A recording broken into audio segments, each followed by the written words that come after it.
Sir. आओ चंदू, मैं तुम्हारा इंतजार कर रहा था। बैठो।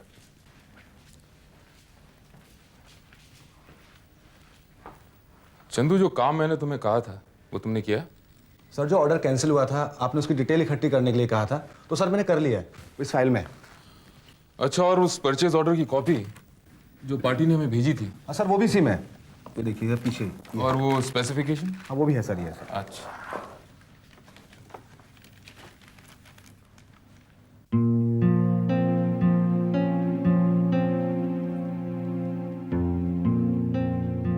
अच्छा चंदू, एक बात बता, तुम्हारे पास जो स्पेसिफिकेशन की कॉपी थी वो तुम्हें किसने दी थी?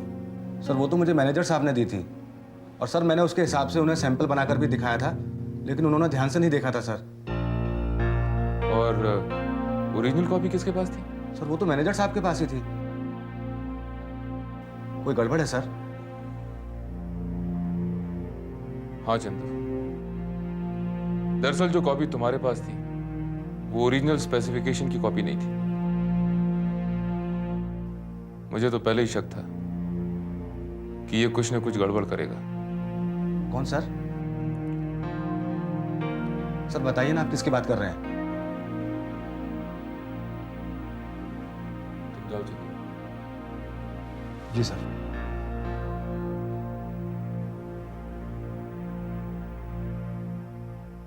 आज सारी बातें खुलकर कर लीजिए सेठ जी। हाँ भाई, बात तो मैं कर लूंगा, लेकिन जो मैं फाइनल करूं वो आप लोगों को मंजूर होगा? हाँ हाँ बिल्कुल भाई। ठीक है ठीक है। नमस्ते शारदा जी। नमस्ते, बैठिए। जी। आपने तो फैक्ट्री आना ही बंद कर दिया शारदा जी। नहीं, ऐसी कोई बात नहीं। हम तो पहले फैक्ट्री ही गए थे, लेकिन वहां आप नहीं मिली, इसलिए मजबूरन घर आना पड़ा। बुरा मत मानिएगा, आजकल जमाना ज्यादा खराब है। देखिए ना, लोगों को जब पैसा चाहिए होता है तो सुबह शाम आके सलाम बजाते हैं, लेकिन जब पैसा देने का वक्त आता है तो सालों शक्ल नहीं दिखती। आपको नुकसान भी तो ज्यादा हुआ है। आपकी फैक्ट्री को बड़ा ऑर्डर मिला, हमने फाइनेंस किया, अब आपका माल रिजेक्ट हो गया है। जान पे तो हमारे बनेगी ना, पता नहीं ये पैसा मिलता भी है कि नहीं। देखिए, आप लोग पैसों के मामले में इतना घबराइए मत प्लीज। आपके पैसे कहीं नहीं जाएंगे। जिस तरह से आपने पैसे दिए हैं उसी तरह से आपके पैसे आपको वापस लौटा दिए जाएंगे। आप लोग मेरा यकीन कीजिए। देखिए, आप लोग मेरा यकीन कीजिए, हमारे इस घाटे से आप पर कोई असर नहीं पड़ेगा। घाटे का असर तो हम पर पड़ ही चुका है शारदा जी। हमारी तो रातों की नींद ही चली गई है। देखिए, आप खामखा डर रहे हैं। मैंने आपको बताया ना, आपके पैसे आपको मिल जाएंगे। लेकिन कब? देखिए शारदा जी, हमें कोई आप निश्चित तिथि बता दीजिए कि इस तारीख तक पैसा मिल जाएगा, हम लोग बेफिक्र हो जाएंगे।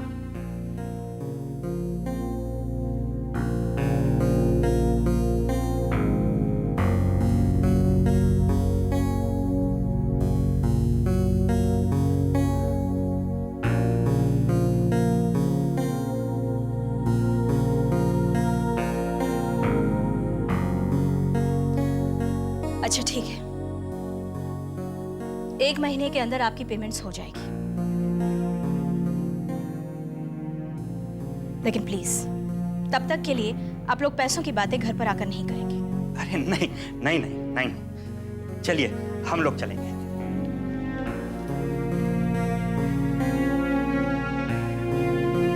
नमस्कार जी। नमस्ते सर।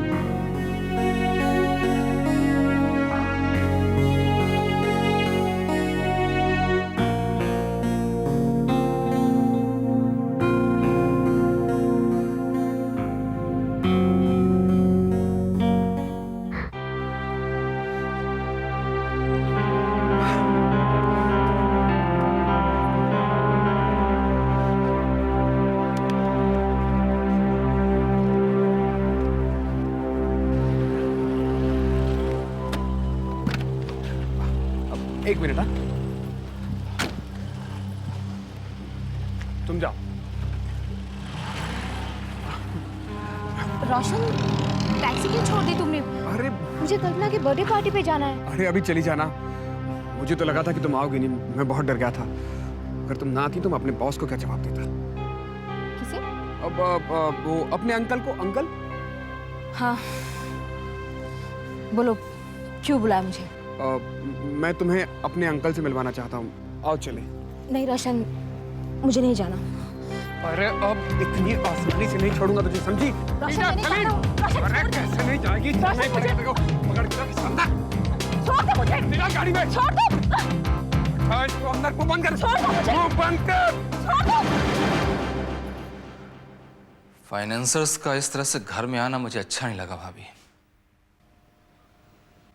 मुझे भी अच्छा नहीं लगा, लेकिन वो लोग भी तो अपनी जगह सही है। उन्होंने हमें पैसे इसलिए दिए थे क्योंकि उन्हें लगा कि हमारा एक्सपोर्ट ऑर्डर डिलीवर हो जाएगा और उसके बाद हम उनकी पेमेंट कर देंगे। जब माल ही रिजेक्ट हो गया तो उन्हें ऐसा ही लगेगा ना कि उनके पैसे डूब गए। शारदा, तुमने उन लोगों से कह दिया कि तुम उनके पैसे 1 महीने में लौटा दोगी, लेकिन मेरी समझ में नहीं आ रहा कि हम पैसे कैसे लौटाएंगे। पैसों का इंतजाम तो किसी ना किसी तरह करना ही होगा रघु, किसी भी तरह। कहां से होगा इतनी बड़ी रकम का इंतजाम? और वो भी आपने कहा 1 महीने में?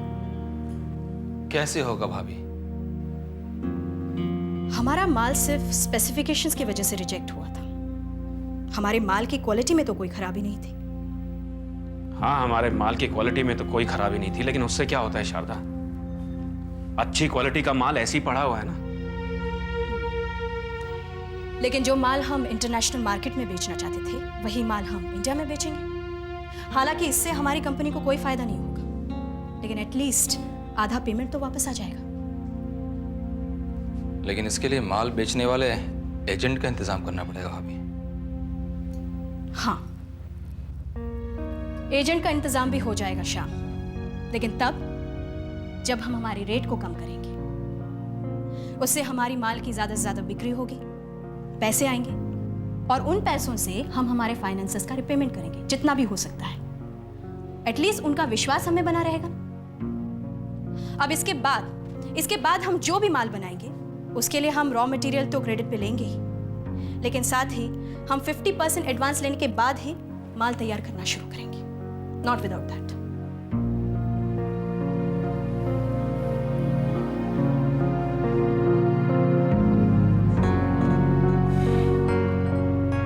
भाभी सही कह रही है।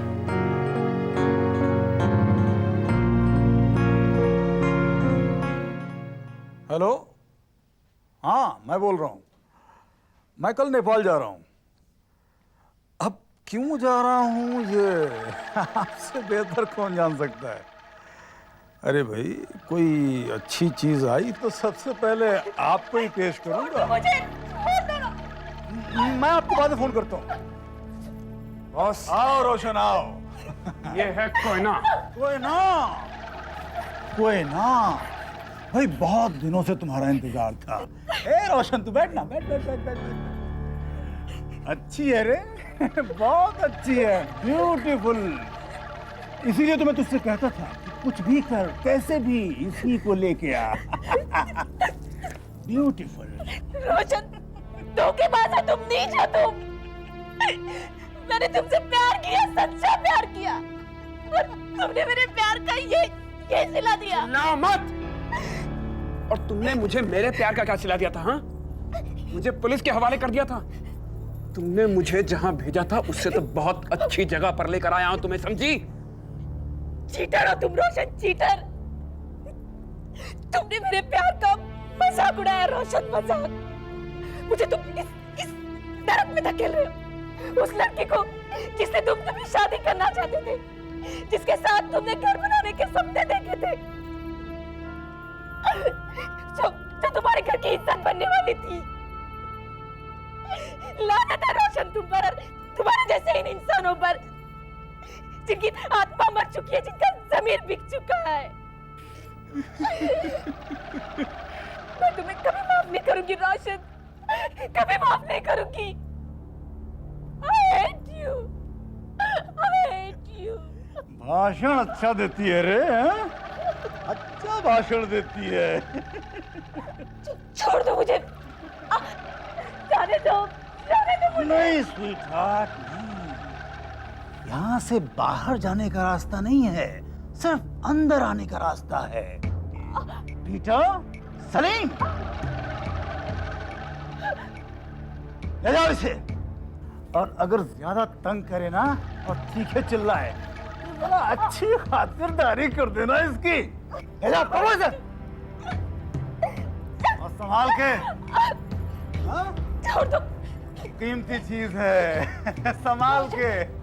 मैं तुम्हें कभी माफ नहीं करूंगी, कभी माफ नहीं करूंगी, मैं तुम्हें कभी माफ नहीं करूंगी।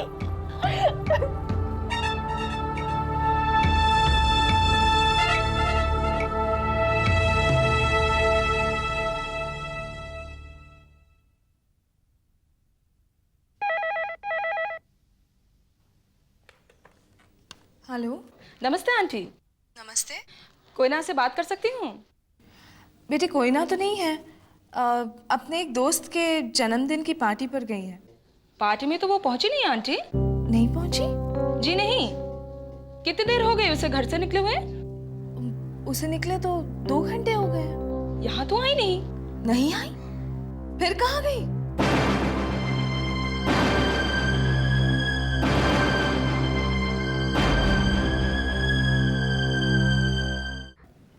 हमारे फाइनेंशियल क्राइसिस इसी तरह सॉल्व हो सकते हैं, कम पैसों में ज्यादा। सुनिए, वो कोयना पता नहीं कहाँ चली गई। क्या? कोयना चली गई? हाँ, वो घर से तो कहकर निकली थी कि सहेली के यहाँ कोई वो पार्टी वार्टी है, वहाँ जा रही है, लेकिन सहेली का फोन आया था, वो वहाँ पहुंची ही नहीं। अरे लेकिन भाभी उसमें घबराने की क्या जरूरत है? ट्रैफिक में कहीं फंस गई होगी, 10-15 मिनट में पहुंच जाएगी वो। शाम घर से निकले हुए 2 घंटे हो गए। 2 घंटे? वो घंटे में वहां नहीं पहुंची तो कहाँ रुक सकती है? मुझे नहीं पता, मेरा जी बहुत घबरा रहा है, कहीं कुछ पूछ-तीछ हो गई तो। नहीं भाभी, आप ऐसा मत सोचिए। आज कोयना को सिर्फ उसके सहेली का फोन आया था? हाँ, नहीं, घर से निकलने से पहले किसी का फोन आया था, लेकिन मैंने पूछा नहीं कौन था। मुझे लगता है कि हमें अभी इसी वक्त पुलिस में रिपोर्ट लिखवानी चाहिए। चलो। हाँ।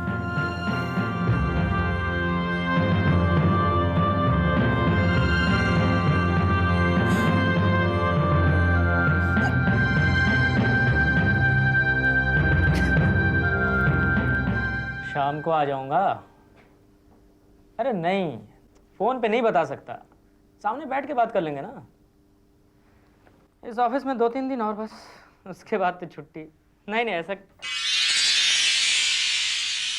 मैं तुम्हें बाद में फोन करता हूँ। ये क्या बात है? वैसे तो बहुत लेक्चर देते हैं ऑफिस डेकोरम के बारे में मुझे, और खुद किसी और के केबिन में बिना बताए घुसे चले आते हैं। ये ठीक बात नहीं है। ठीक तो मुझे भी नहीं लग रहा है मिस्टर साय कि एक मैनेजर होने के बावजूद आप इस तरह की घटिया हरकतें कर रहे हैं। घटिया हरकत? और मैं? कमाल है। एक तो बिना मुझसे पूछे मेरे केबिन में आप घुस आए और इल्जाम मुझ पे लगा रहे हैं। एक्सपोर्ट ऑर्डर रिजेक्ट होने के पीछे आपका हाथ है, यह मुझे पता चल चुका है। मेरा हाथ? क्या बात कर रहे हैं आप? ये तो अपने जमीर से पूछिए कि मैं क्या बात कर रहा हूं, आपको खुद ब खुद पता चल जाएगा। अरे जमीर उमीर की बात छोड़िए, क्या सबूत है आपके पास इस बात का कि मेरी वजह से ये एक्सपोर्ट ऑर्डर रिजेक्ट हुआ है? सबूत भी मिल जाएगा मिस्टर साहब, और जिस दिन वो सबूत मिलेगा उस दिन आपसे कुर्सी छिन जाएगी। किससे क्या छिनता है ये तो वक्त ही बताएगा। फिलहाल आप यहां से जा सकते हैं, और हाँ, जब सबूत मिल जाए तो यहीं आ जाइएगा, इसी कुर्सी पे इंतजार करता मिलूंगा। डोंट वरी मिस्टर साहब, आपको ज्यादा देर इंतजार नहीं करना पड़ेगा।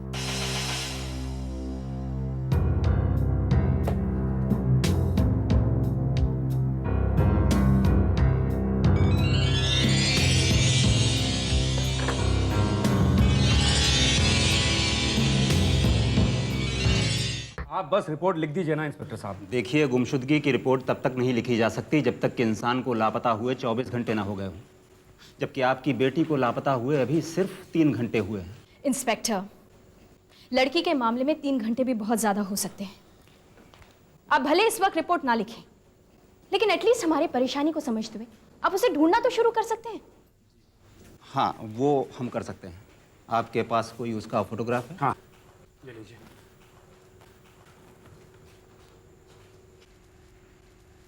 आपने सब सहेलियों और रिश्तेदारों को फ़ोन करके पता कर लिया? इस शहर में हमारा कोई रिश्तेदार नहीं है इंस्पेक्टर साहब। जी। और जिस सहेली से वो मिलने जा रही थी वहां तो वो पहुंची नहीं इंस्पेक्टर। आप लोगों को किसी पर शक है?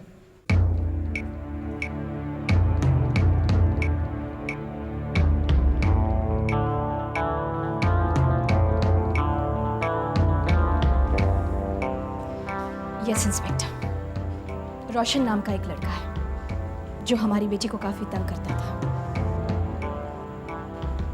वो अभी अभी जेल से छूटा है। हो सकता है कि ये उसी की कोई शैतानी हो। कहाँ रहता है वो? जी वो पहला तो सेंट गोम्स कॉलेज के हॉस्टल में रहता था। अभी पहले मतलब? पहले मतलब जेल जाने से पहले पुलिस उसे पकड़ के ले गई थी। इंस्पेक्टर, नवाबगंज के पुलिस स्टेशन से आपको उसका पूरा रिकॉर्ड मिल सकता है।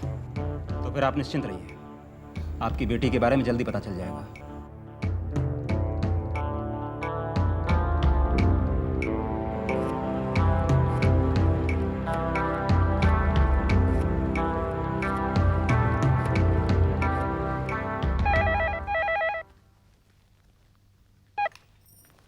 हेलो।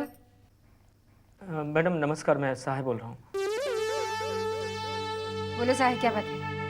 मैडम समस्या सर उठाने लगी है। कौन सी समस्या? योगी को मुझ पर शक हो गया कि वो कंसाइनमेंट मेरी वजह से रिजेक्ट हुआ है। उसे कैसे शक हो गया? मेरी तो कुछ समझ में नहीं आ रहा मैडम। क्या तुमने लापरवाही से काम किया था?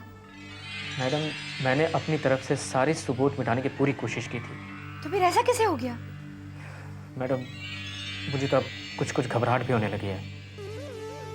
घबराओ मत साहिब, तुम जितनी देर सिचुएशन संभाल सकती हो संभालो, बाकी मैं देखती हूँ मैं क्या कर सकती हूँ। ठीक है, लेकिन जो भी कीजिएगा प्लीज थोड़ा जल्दी कीजिए मैडम। ओके।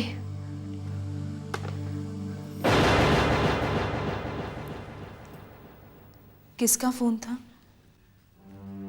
वो मेरा कोई पर्सनल फोन था, लेकिन आप क्यों पूछ रही हैं? नहीं, वो कोयना के फोन का उसकी खबर का इंतजार है, इसलिए। अच्छा, आप फिक्र मत कीजिए, कोयना जल्दी ही वापस आ जाएगी।